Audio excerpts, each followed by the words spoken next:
하나님 말씀 함께 보시겠습니다. 마태복음 6장 2절에서 4절 말씀입니다. 하나님 말씀 마태복음 6장 2절에서 4절까지의 말씀입니다. 마태복음 6장 2절로 4절 말씀 받들어 봉독하겠습니다.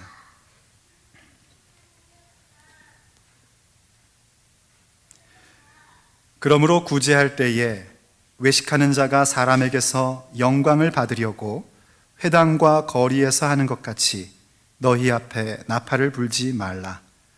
진실로 너희에게 이르노니 그들은 자기 상을 이미 받았느니라. 너는 구제할 때에 오른손이 하는 것을 왼손이 모르게 하여 내 구제함을 은밀하게 하라.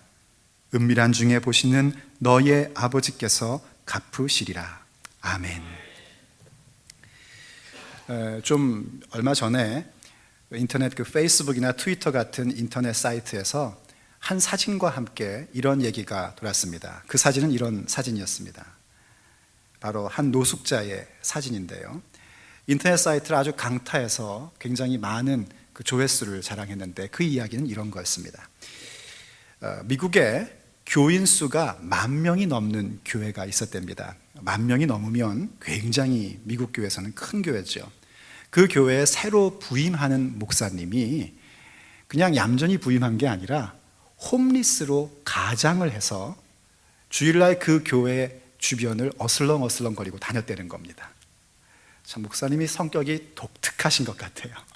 그래서 새로 부임해서 와는 목사님, 그 이름이 예레미야 스티팩이라는 목사님인데 그렇게 교회 주변을 어슬렁어슬렁 대는데 그 10,000명 넘는 교인들 중에 자기에게 그 홈리스인 예레미야 목사님에게 말을 거는 사람은 딱 3명 정도였고요.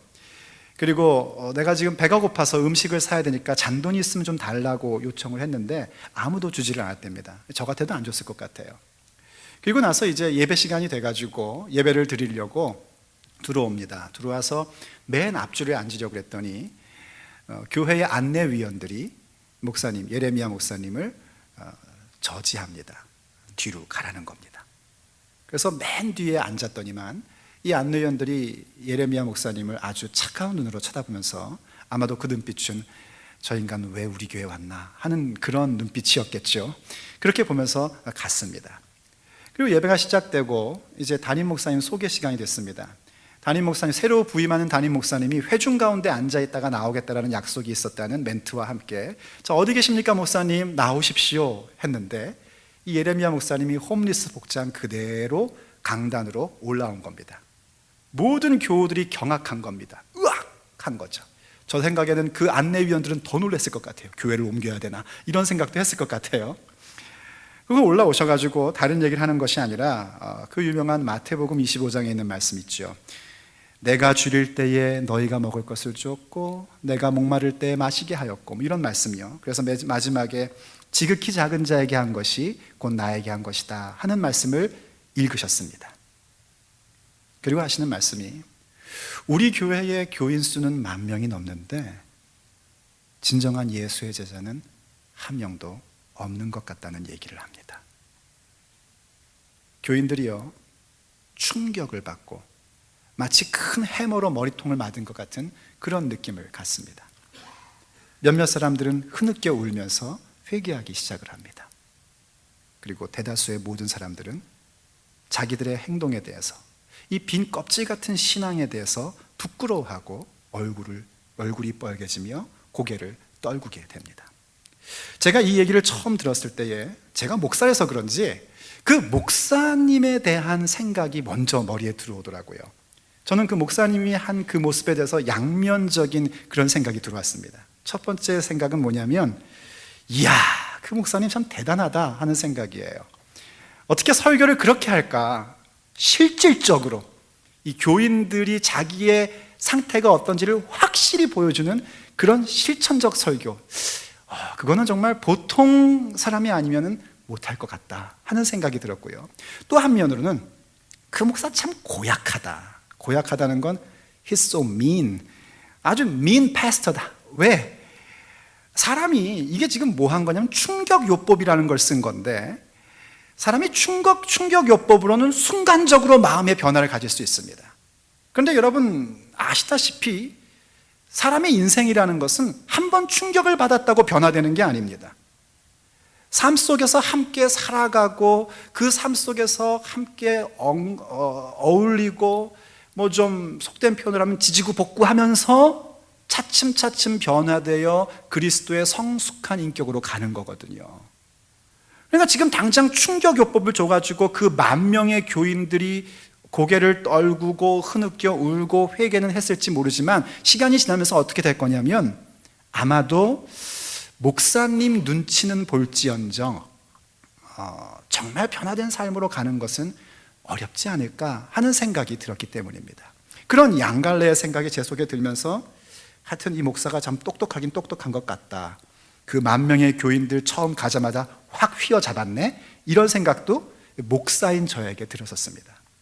그런데 몇 주 전에 이 기사가 진짜 있었던 일이 아니라 여러 가지의 이야기가 짜집기 된 하나의 만들어진 이야기라는 것이 밝혀졌습니다.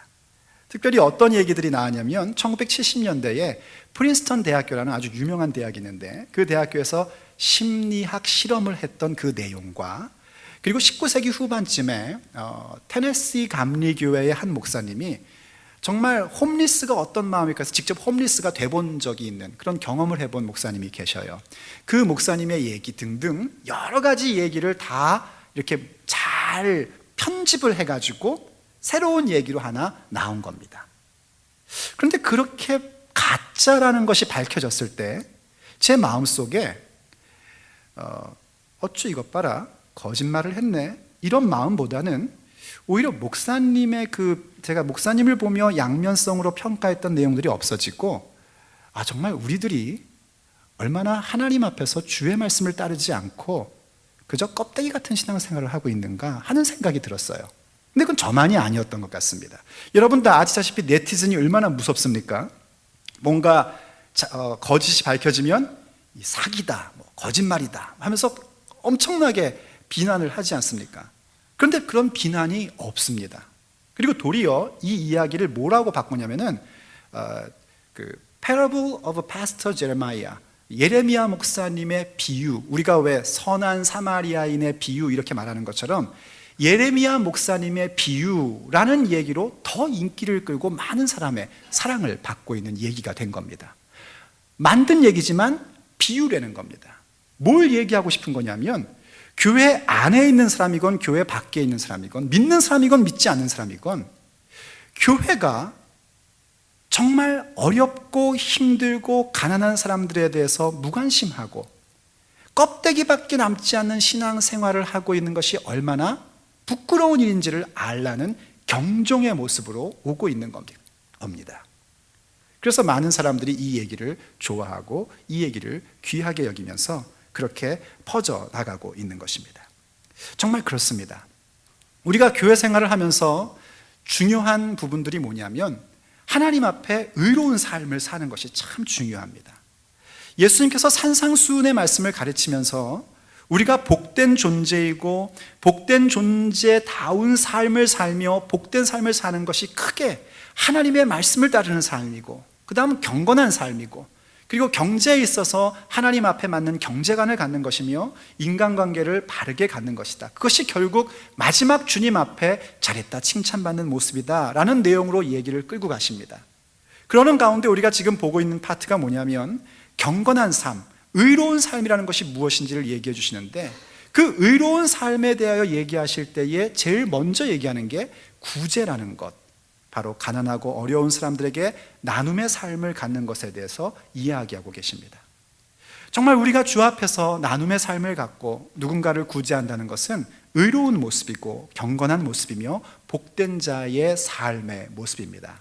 그런데 그 모습의 중요함이 어느 정도냐면 그것은 하면 참 좋고 칭찬받고 마음이 흐뭇해지는 정도가 아니라 모든 믿는 자에게는 필수적인 부분이라는 겁니다.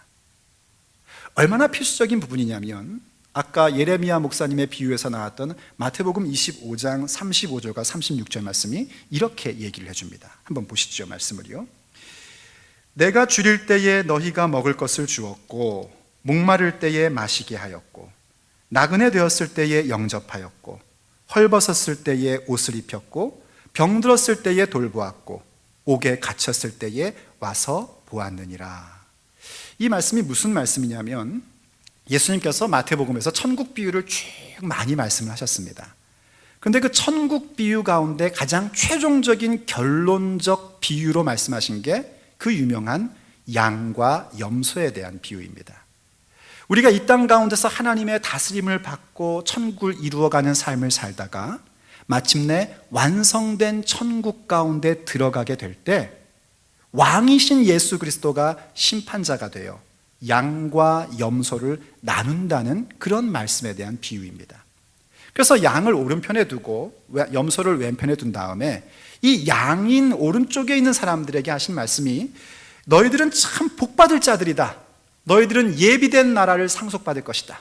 너희들이 하나님의 나라를 추구하며 살았던 것처럼 이제 완성된 천국을 받을 것이다 라고 얘기하시면서 그 완성된 천국에 들어가게 되었던 근거가 어디 있냐면 바로 지금 방금 읽은 말씀처럼 내가, 임금께서, 바로 우리 주님께서 내가 배고플 때에 먹게 해줬고 목마를 때 마시게 해줬고 내가 헐벗었을 때 입게 해줬고 내가 나그네 됐을 때는 영접해줬고 뭐 또 내가 병들었을 때 돌봐줬고 옥에 갇혔을 때 찾아가 줬다라고 얘기를 해준 겁니다.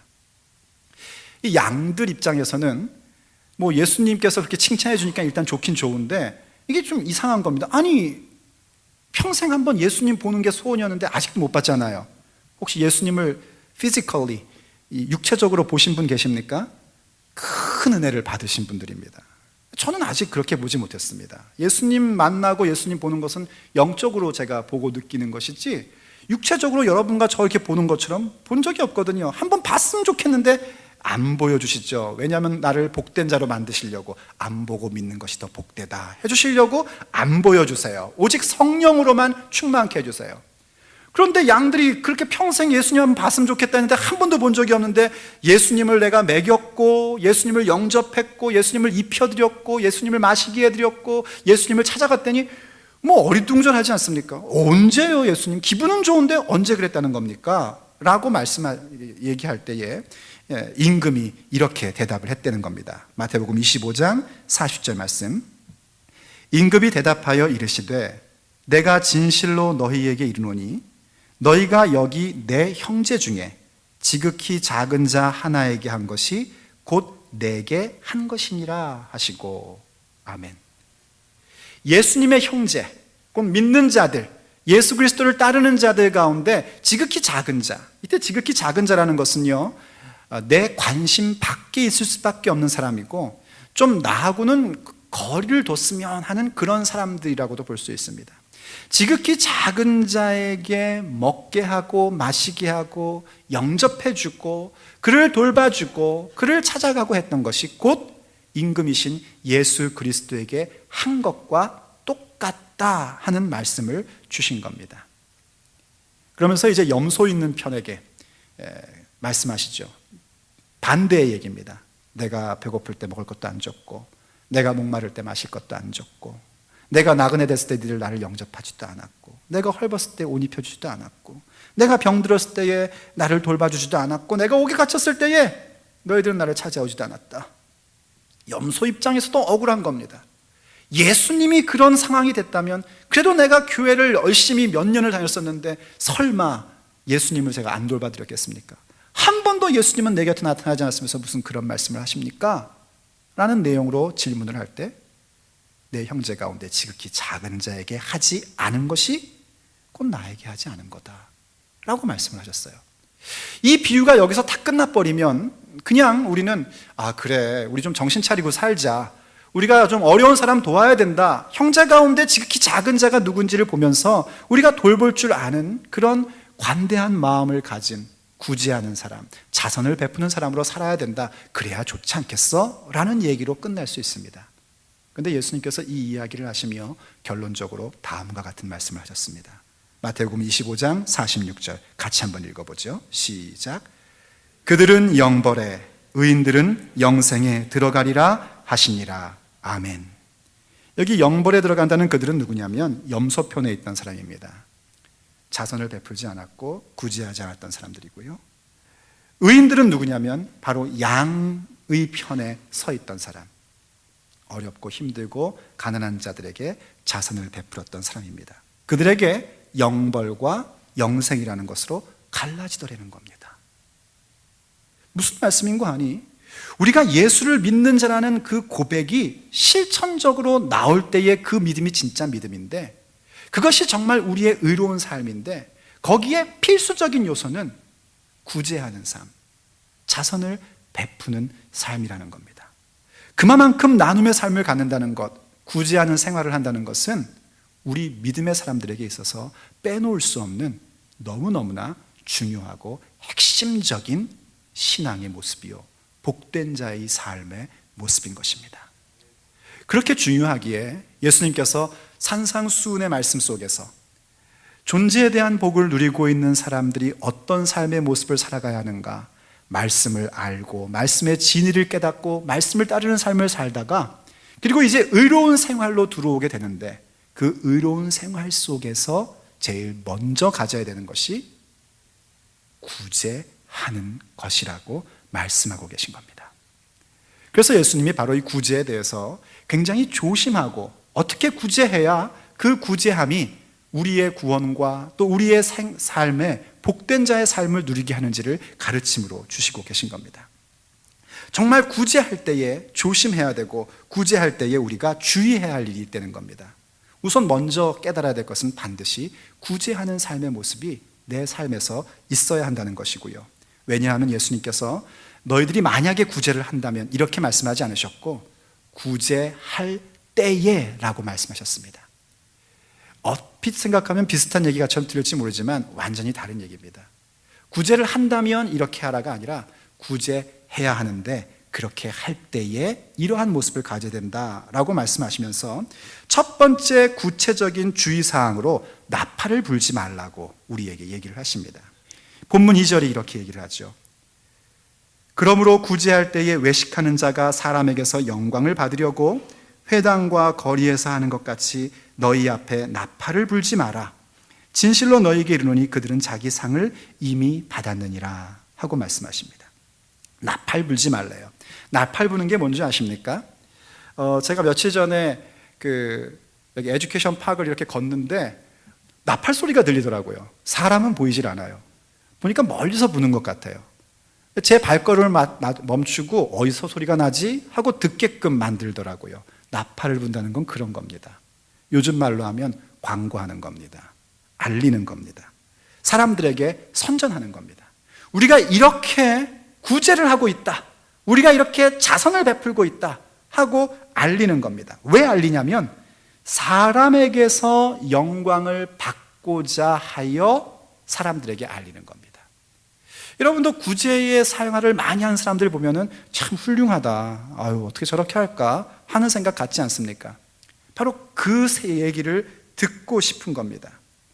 그래서 우리가 어느 정도까지 그런 얘기를 듣고 싶어 하냐면, 신앙으로 모인 단체인 장소인 회당에서조차도, 우리 식으로 얘기하면 교회에서조차도, 또 우리의 삶의 자리라고 할 수 있는 거리, 내 삶의 현장 속에서도 사람들에게 영광을 받고 싶고 사람들에게 칭찬을 받고 싶어서 광고하고 알리고, 내가 이렇게 구제하는 생활을 하고 있다고, 내가 이렇게 자선을 베풀고 있다고 이야기하고 싶어 한다는 겁니다.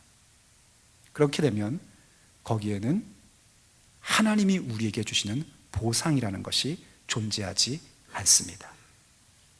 정말 의로운 생활, 복된 자의 삶에 너무너무나 아름답고 소중하고 필수적인 요소인 자선을 베푸는 삶이 무의미한 것으로 전락해버린단 말입니다. 근데 우리의 문제가 뭔지 아십니까? 우리의 문제는 대부분의 경우, 그리고 대다수의 사람들이 하나님 앞에서 하나님이 나를 어떻게 보시는가 하는 것보다는 사람들이 나에 대하여 어떻게 얘기하는가에 대해서 더 큰 관심을 갖고 있다는 겁니다. 그게 우리들의 문제입니다. 사람들이 나에게 나를 뭐라고 볼까? 사람들이 나를 어떻게 생각할까? 거기에 더 깊은 관심을 두다 보니까 하나님이 주시는 격려와 칭찬보다는 오히려 사람들이 나에게 어떻게 하는지를 보고 싶고 사람들에게 영광을 받으려고 그 놀라운 자선하는 삶이 나팔이 부러져서 무의미한 것으로 전락시켜 버린다는 겁니다. 여러분, 믿음이라는 건 뭐냐면요, 우리가 복된 자의 삶을 산다는 건 바로 그 부분에서 벗어나는 겁니다. 그렇지 않으면 복된 자의 삶이라는 놀라운 은혜를 잃어버리고 우린 또다시 가면을 쓴 안타까운 인생으로 전락해버립니다. 또다시 페르소나에 빠지고 맙니다. 가면 속에 빠져서 위선자가 되어버리고 외식하는 사람이 되어버립니다. 그래서 우리가 사람에게 보이려는 우리의 옛 습성을 극복해내야 합니다. 사람에게 보이려고가 아니라 하나님 앞에서 내가 이 모든 생활을 갖는다 하는 부분들을 지속적으로 붙들고 가야 됩니다. 그리고 더 나아가서 어떻게 해야 되는가? 3절 4절이 이렇게 얘기를 해요. 너는 구제할 때에 오른손이 하는 것을 왼손이 모르게 하여 내 구제함을 은밀하게 하라. 은밀한 중에 보시는 너희 아버지께서 갚으시리라 하고 말씀하십니다. 광고하는 게 아니라 오히려 은밀하게 하라는 겁니다. 근데 어느 정도로 은밀하게 하라면은 이 오른손이 하는 거를 왼손이 모르게 하래요. 이 구제할 때 오른손이 하는 걸 왼손이 모르게 한다. 물론 이 얘기는요, 다른 사람 모르게 해라, 은밀하게 하라는 얘기를 강조하는 겁니다. 그런데 재밌는 건 뭐냐면, 특이한 점은 남들 모르게 하라는 그 비유에 대한 부분입니다. 그냥 남들 아무도 모르게 해라. 새벽에 아무도 안 깼을 때, 다들 잠든 후에 네 처자식도 잠든 다음에 가만히 가서 이렇게 쌀가마니를 끌어안고 그렇게 가져가라, 이렇게 얘기하는 게 아니라 오른손, 네 오른손이 하는 것을 네 왼손도 모르게 하라 하고 말씀하셨다는 것이 참 특이합니다. 이게 무슨 말씀을 주시고자 하는 거냐면, 우리가 다른 사람 모르게 한다는 건 이미 나팔을 불지 않는다는 부분에서 해결된 겁니다. 거기서 이미 언급된 겁니다. 그런데 내 오른손이 하는 것을 왼손이 모르게 한다는 건 어디까지 우리가 들어가야 되냐면, 사람에게 보이려고 하는 것을 극복한 사람이라면 더 깊은 단계로 들어가야 되는데, 그건 바로 자기 자신에게조차 비밀스러운 일이 되게 하라는 겁니다. 내 오른손이 한 것을 내 왼손도 모를 만큼 나 자신에게도 비밀스럽게 하라는 거죠. 그러니까 이런 경우 있어요. 구제하다가 사람들이 이제 알게 되지 않습니까? 그거는 자연스러운 겁니다. 계속해서 강조하지만 사람에게 보이려고 하는 것은 외식이지만 사람들에게 보여지는 것은 경건입니다. 결국 우리가 주님 앞에서 구제하는 생활을 지속해서 하다 보면 알려지게 됩니다. 알려지게 됨으로써 예수님께서 말씀하신 것처럼 우리의 착한 행실로 사람들이 하나님께 영광을 돌리는 일들도 생깁니다. 그런데 종종 이제 그런 경우들을 제가 봅니다. 내가 구제하는 것이 알려져가지고 신경질을 내는 분들이 있어요. 아, 신경질나! 하늘에 있는 상급이 없어진 거 아니야? 왜 아는 척 하는 거야? 모르는 척하지 차라리. 아유, 정말. 그러면서 한마디 더 붙이죠. 짜증나! 이러면서 누군가 알려지면 오히려 화를 내고 짜증을 내고, 그러다가 아예 에이, 남들 다 알렸으니까 꽝이다, 안 할랜다 하고 구제하는 생활도 포기해버리는 그런 어리석은 경우를 봅니다. 그것도 또 하나의 외식이라고 제가 이미 말씀드린 바가 있습니다. 그래서 그 자리에서 중요한 게 뭐냐면, 자기 자신에게 비밀스러움을 갖는, 나를 극복할 줄 아는 부분으로 들어갈 수 있어야 됩니다. 구제하고 자선을 베풀다 보면은요, 사뭇 우리의 마음속에 이런 마음이 생깁니다. 나는 참 괜찮은 사람이다 하는 생각이 들어오게 됩니다. 그건 누구든지 그렇습니다. 근데 그걸 그냥 내버려 두면 어떻게 되냐면, 내 오른손이 한 것을 내 온몸이 알게끔 만들어서 그런 모습 속에서 이런 생각들이 나옵니다. 내가 누군가를 구제했는데 그 구제한 사람이 처음에는 내가 모르게 했으니까 모를 거 아닙니까? 그런데 한 달이 지나고 두 달이 지나도 계속 모를 수밖에 없는데, 계속 모르면 은근히 내가 기분이 나빠지기 시작을 한다는 겁니다. 표정들이 구제해 본 적이 없으나 모르겠습니다 하는 표정을 지으시는데 그러지 마시고요. 누군가에게 남모르게 구제를 했어요. 남모르게 자선을 베풀었어요. 근데 그 사람이 처음에 내가 모르게 했으니까 모르는 건 상관이 없는데 시간이 지나도 계속 모르더란 말이에요. 그러면 그냥 그게 감사한 일인데 그런 마음이 안 들고 나에 대한 극복을 하지 못하니까 아니 어떻게 계속 모를 수가 있어? 하는 생각이 마음속에 싹트기 시작을 하더란 말입니다. 그러면 어떤 식으로 이 사람이 바뀌냐면 굉장히 비판적이 됩니다. 자기 의에 빠진 사람의 모습이 나타나기 시작을 합니다. 그리고 신경질적이 되고요. 그렇게 싸나울 수가 없습니다. 그리고 툭 지나가면서 한마디 합니다. 구제도 안 한단 말이야? 아니 이 교회는 몇 % 구제를 해? 이러고선 마치 굉장한 구제의 성각자인 것처럼 그런 모습을 보여줍니다. 자신을 극복하지 못했기 때문에 그렇습니다. 오른손이 한 것을 왼손이 모르게끔 나에게 비밀스럽지 않으면 그런 현상이 나타납니다. 또 혹은 이런 경우도 생깁니다. 내가 누군가를 구제를 하면은요, 그 대상이 있을 거 아닙니까? 그러면 내 마음속에 어떤 기대감들이 생기냐면 내가 이렇게 그 사람을 돕고 그 사람에게 자선을 베풀고 관대하게 했으니까 그 사람이 뭔가 변화를 가질 거라는 그런 이상한 기대를 갖게 됩니다. 그런데 그 사람이 변합니까? 사람이 변합니까? 하루아침에 바뀝니까? 1년, 2년 만에 바뀝니까? 그러면 기적이죠. 정말 성령의 능력이죠. 사람이 잘 바뀌지는 않습니다. 그래서 변화되지 않은 그 사람을 보면서 내 속에 또 화가 치밀기도 하고 내가 저 사람을 왜 도왔던가 하는 허무감이 밀려오기 시작을 합니다. 왜 그런가? 바로 구제하고 자선을 베풀고 관대한 마음을 갖는 것에 대해서 자꾸 나를 바라보는 부분들을 극복하지 못했기 때문입니다. 그래서 구제할 때에, 자선을 베풀 때에 내 오른손이 하는 것을 왼손이 모르게끔 하는, 나를 초점으로 맞추려고 하고 나를 중심으로 보고 싶어하는 그 유혹을 또 극복해 내야 됩니다. 그것이 바로 정말 구제하는 사람에게 주어지는 놀라운 은혜요, 그러한 사람들에게 하나님의 보상이 임한다는 겁니다. 어떤 보상이 임할까요? 하나님께서 우리에게 약속하신 보상들이 임하기 시작을 합니다. 여러분 먼저 기억하십시오. 예수님께서 우리가 그렇게 구제하는 삶을 살 때에 오른손이 한 것을 왼손이 모르도록 그렇게 은밀한 부분, 사람들에게 은밀할 뿐만이 아니라 나 자신을 향해서도 은밀하게 하는 그 모습을 가질 때에 은밀한 중에 보시는 옆집 아저씨도 아니고 은밀한 중에 보시는 하나님이라고도 표현하지 않고 은밀한 중에 보시는 너의 아버지라고 표현했다는 점을 기억하시기 바랍니다. 우리의 아버지께서 갚아 주신다는 겁니다. 우리 아버지께서 보상을 주신다는 겁니다. 그러니까 하나님이 우리에게 구제하는 삶을 사는 것에 대해서 필수적인 요소로 둔 것이 우리를 힘들게 하려고 한 것이 아니라는 말입니다. 또 우리가 구제할 때에 사람이 구제하는 이유가 있다면 보람을 느끼기 때문에 구제를 하는 겁니다. 그런데 지금 예수님이 강조하신 것은 너 스스로 보람 가지려고도 하지 말라는 겁니다. 이건 너의 구원을 향한 열심과 구원을 향한 이야기고 너의 삶의 모습인 것이지 자랑할 것도 아니고 스스로 기특하게 여길 것도 아니라는 겁니다.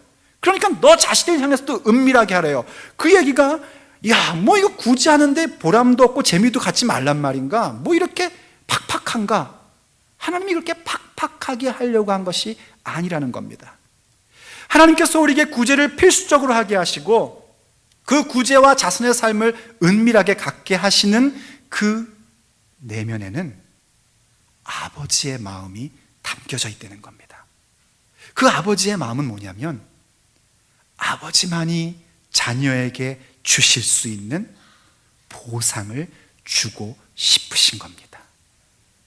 무엇이 보상인가? 성경은 우리에게 이렇게 얘기를 해줍니다. 신명기 15장 10절에서 이런 말씀으로 그 보상에 대한 약속을 주고 계십니다.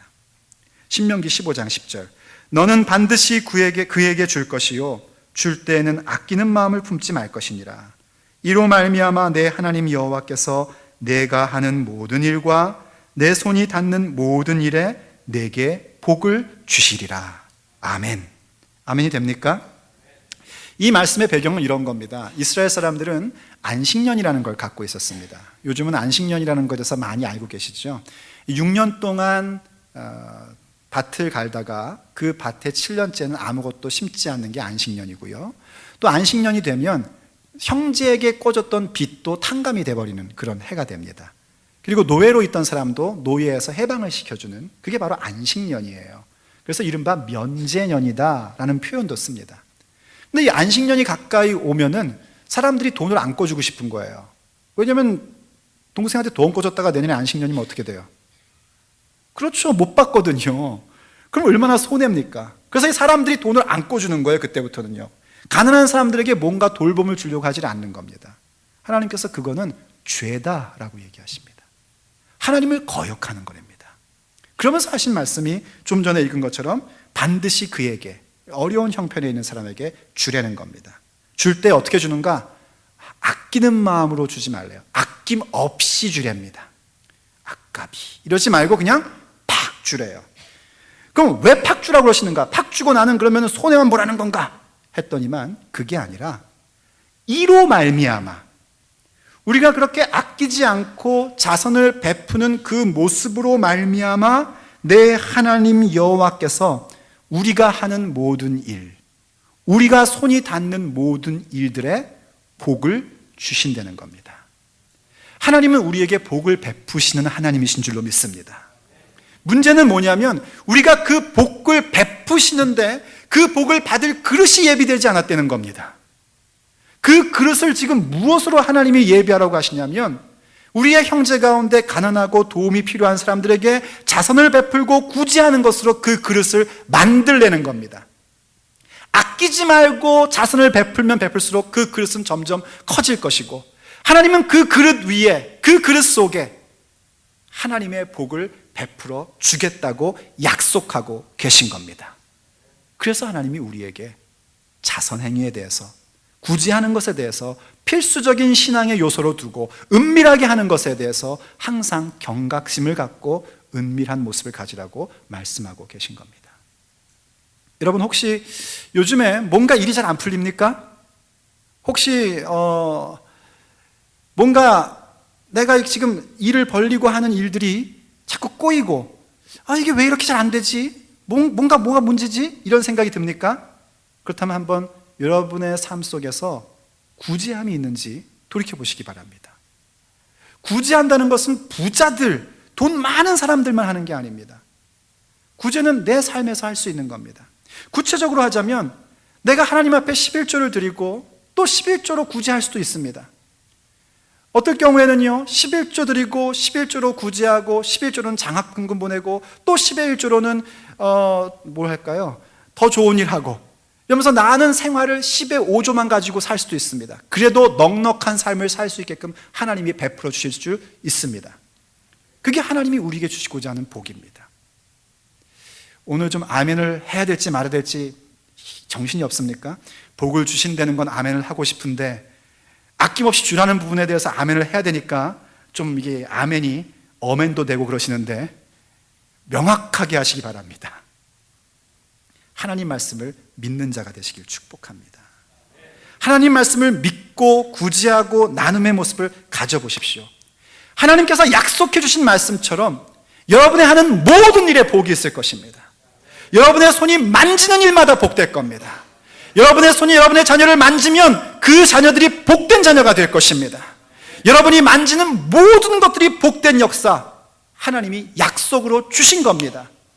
우리가 가난한 사람들을 돌보고 구제함으로 우리의 인생이 복되게끔 만드신단 말입니다. 그래서 이러한 말씀을 근거로 해서요 지혜의 말씀인 잠언은 이런 지혜를 우리에게 가르쳐줬습니다. 잠언 11장 24절 25절 흩어 구제하여도 더욱 부하게 되는 일이 있나니 과도히 아껴도 가난하게 될 뿐이니라. 이거 얼마나 약 오르는 말씀인 줄 아십니까? 막 아끼는 거예요. 9시만 되면 불 다 끄고 물도 반컵만 마시고 밥도 반 공기만 먹고 그래서 아끼고 저축하고 하는데 아무리 아껴도 이게 어제보다 오늘 더 궁하고 오늘보다 내일이 더 가난해지고 뭐 가면 갈수록 힘들고 그런데 어떤 사람은 흩어가지고 구제를 하고 막 줘서 저 인간 저러다가 1년 안에 망하지 했는데 가면 갈수록 더 부하게 되는 일이 있대요. 얼마나 약이 오릅니까? 그러면서 하시는 말씀이 뭐냐면 구제를 좋아하는 자는 풍족하여질 것이요 남을 윤택하게 하는 자는 자기도 윤택하여 지리라. 아멘. 주의 말씀입니다. 하나님이 하신 약속의 말씀입니다. 오늘 여러분은 결정하셔야지 됩니다. 하나님 말씀을 믿을 건지 아니면 내가 살고 있는 상식이라는 걸 믿을 건지. 그 상식은 거짓된 상식인데 그걸 믿을 건지 하나님 말씀을 믿을 건지 결정하십시오. 저와 여러분은 하나님 말씀을 믿기로 결정하기를 원합니다. 왜 그런가? 왜 하나님께서 이렇게 가난한 자를 돕는 것에 대해서 좋아하시고 그들을 가난한 자를 돕고 구제하는 자를 풍족하게 하시고 윤택하게 하시는가? 잠언 19장 17절이 이렇게 얘기를 합니다. 가난한 자를 불쌍히 여기는 것, 불쌍히 여기기에 그에게 도움을 주고 그러겠죠. 그런 것은 뭐냐면 여호와께 꾸어드리는 것이니 그의 선행을 그에게 갚아주시리라 하고 말씀하십니다. 우리가 가난한 사람을 돕고 구제하고 선행을 베푸는 것, 그게 뭐냐면 하나님께 꿔드리는 거래요. 여러분, 하나님이 뭐가 모자란 분이 아니지 않습니까? 하나님이 우리에게 뭘 꿀 게 있으십니까? 모든 게 하나님 건데. 그럼 하나님께서 좀 꾸자 그럴 때는 어떻게 되는 걸까요? 잘 이해가 안 되시면은요, 5살 먹은 애한테요 엄마가 얘기하는 겁니다. 애가 하도 귀여워가지고, 진짜 누가 손님이 와가지고 돈 주고 간 거 뺏으려고 하는 그게 아니라 아이가 너무 이뻐가지고 뭘 더 많이 해주고 싶어서, 얘야 너한테 있는 100원 나한테 좀 꿔줘 엄마한테 라고 얘기할 때는 무슨 의도가 있는 거겠습니까? 그 100원을 강탈하려는 의도가 아닙니다. 100원으로 살 수 없는 그 아이가 갖고 싶어 하는 것을 마치 자기의 능력으로 갖는 것처럼 해주고 싶어서 꿔줘 한 다음에 몇만 원짜리의 장난감을 아이에게 안겨주며 엄마한테 꿔준 걸로 너한테 이거 주는 거야 하는 그런 스토리입니다. 하나님이 우리에게 뭔가 꾸시는 이유는 우리에게 복을 주시고자 하는 근거로 삼고 싶으신 겁니다. 그런데 하나님께 꿔드린 일이 뭔가? 바로 가난한 자에게 베풀며 자선을 행하는 모습이라는 겁니다. 또한 구제하는 사람에게 어떠한 일이 일어나는가? 그 사람에게는 하나님의 보상인 하늘을 바라보는 삶을 갖게끔 만들어줍니다. 성경 누가복음 12장 33절과 34절이 이렇게 얘기하죠. 너희 소유를 팔아 구제하여 낡아지지 아니하는 배낭을 만들라. 곧 하늘에 둔 바 다함이 없는 보물이니 거기는 도둑도 가까이 하는 일이 없고 좀도 먹는 일이 없느니라. 너희 보물 있는 곳에 너희 마음도 있으리라. 아멘. 여러분, 보물이 있는 곳에 여러분 마음이 있는 줄로 믿습니다. 여러분, 은행, 그럼 어떤 은행이 생각나십니까? 지금 생각나는 은행 있죠? 왜 그 은행이 생각나는 줄 아십니까? 거기에 여러분의 돈이 있기 때문에 그 은행이 생각이 나는 겁니다. 저는 다른 은행 생각 안 납니다. 은행, 그럼 저는 아는 은행이 RBC밖에 모릅니다. 이유는 간단합니다. 거기에 제 통장이 있기 때문입니다.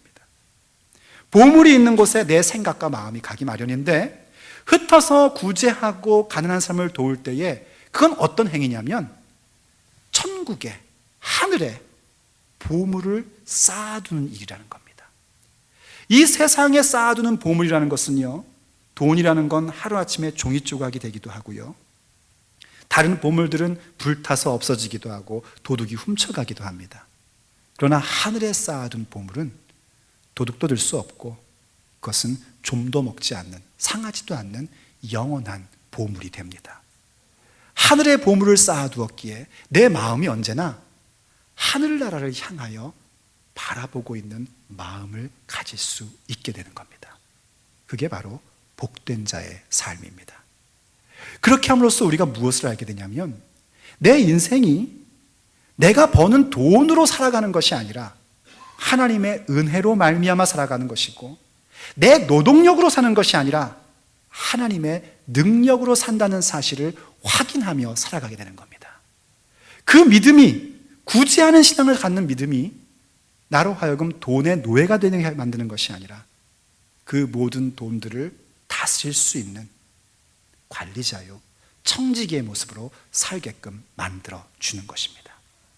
사랑하는 여러분, 오늘 하나님께서는 우리에게 복을 주고 싶으셔서, 우리의 시선이 영원한 천국으로 가게끔 만들어주고 싶으셔서 우리의 경건한 삶, 의로운 삶의 가장 중요한 부분으로 구제라는 것을 말씀하고 계십니다. 우리의 생활에 어떠한 구제가 있습니까? 조금씩이라도 실제적으로 가난한 자를 돌볼 수 있고 구제할 수 있는 그런 믿음을 갖기를 축복합니다.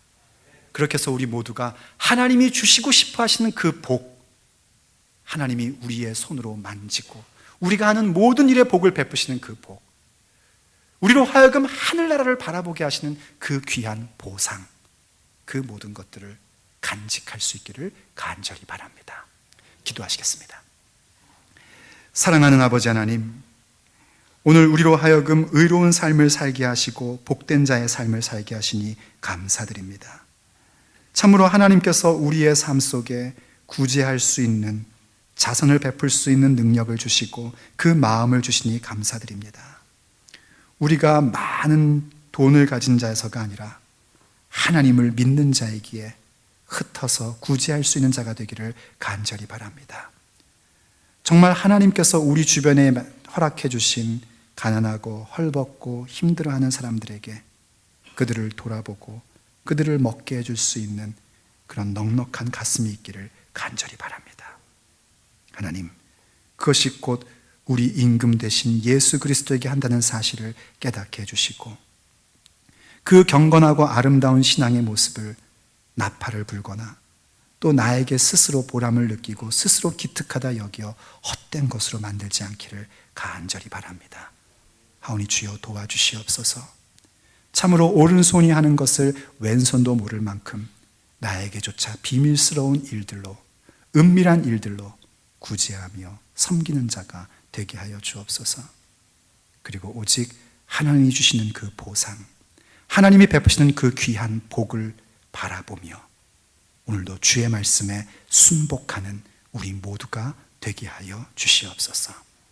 우리 주 예수 그리스도의 이름으로 간절히 기도 올립니다. 아멘. 주께서 주신 동산에 땀 흘리며 씨를 뿌리며 내 모든 삶을 드리리. 날 사랑하시는 내 주님께 비바람 앞을 가리고 내 육체는 쇠잔해져도 내 모든 삶을